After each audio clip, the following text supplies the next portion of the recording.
बिस्मिल्लाहिर्रहमानिर्रहीम। अस्सलाम वालेकुम नाज़रीन। अफसोसनाक ख़बर से आपको आगाह करते हैं कि हज़ारा एक्सप्रेस को जो कराची से एबटाबाद जा रही थी, हादसा पेश आया है।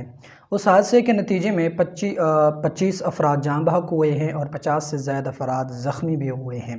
इत्तलात हैं कि हज़ारा एक्सप्रेस जो कराची से एबटाबाद की तरफ जा रही थी, उसकी 10 बोगियाँ पटरी से उतरी हैं और उसके नतीजे में 25 अफराद शहीद हुए हैं, जान की बाजी हार गए हैं। हादसा बड़ा ख़तरनाक था और उसके नतीजे में ज़ख्मियों की तादाद भी बढ़ गई है और अब तक की जो इत्तलात हैं वो यही हैं कि तकरीबन 25 से ज़ायद अफराद शहीद हुए हैं और 50 से ज़ायद के लगभग ज़ख्मियों की तादाद है। अल्लाह ताला तमाम ज़ख्मियों को सेहतयाब करे और शुहदा के दर्जात को बुलंद फरमाए।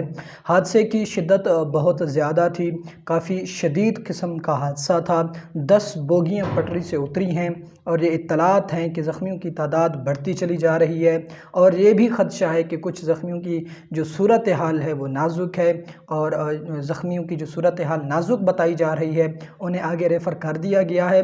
और पाक फ़ौज रेंजर के अहलकार भी आर्मी चीफ़ की हिदायत पर पहुंचना शुरू हो चुके हैं और वो भी अपना रेस्क्यू का अमल जारी कर चुके हैं।